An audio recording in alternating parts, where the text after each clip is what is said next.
everyone, and welcome to a new episode of Ask Maha Monday.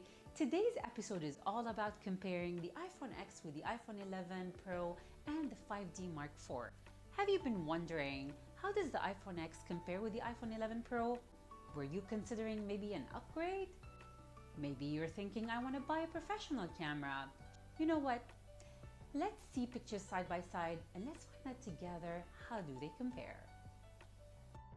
I just wanted to quickly note that this is not a technical post with specs and camera details. This is purely to compare the quality of photos and depth of field when photos are taken with different cameras, shot in the same conditions, and edited pretty much the same way. These photos were taken with natural light from a north-facing window. With food photography, there are three common angles that we shoot from. There's the overhead, which we call flat lay as well. There's the 45 degrees and a straight on. Basically, what I'll do is put the photos side by side from the iPhone X versus the iPhone 11 Pro and the 5D Mark IV, and you guys get to decide what is it that looks better to you. Let's take a look how the photos compare. First thing, we're going to be comparing the overhead shot. Honestly, with an overhead shot, it's pretty hard to notice the difference between these images at first glance. I would say, except for the color temperature, they are pretty much close to each other. Now we will be comparing a 45-degree angle. The difference is a little more noticeable with the 45-degree angle, especially when it comes to depth of field.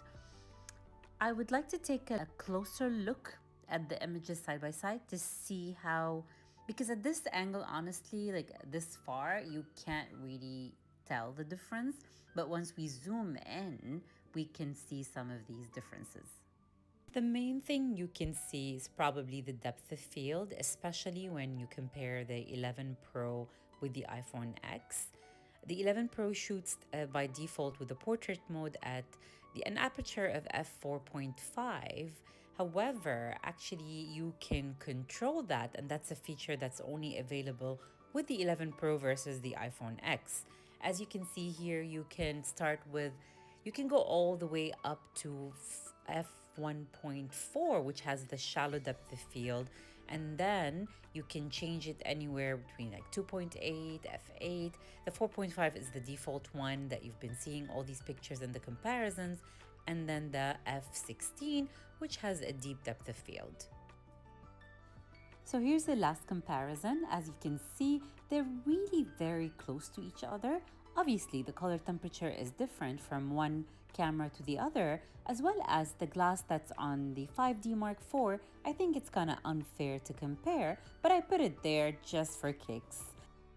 I don't know about you, but if you're planning to upgrade from an iPhone X to an 11 Pro, I personally didn't do that, and I'm waiting for the next upgrade because I still think that my iPhone X has a lot of juice in it.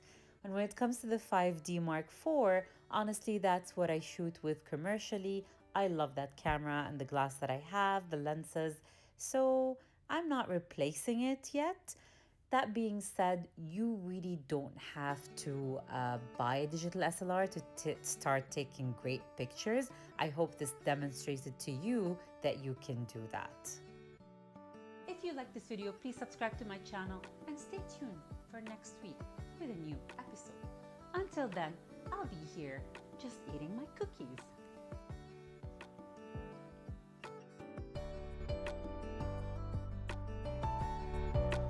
Hey everyone, I just wanted to quickly.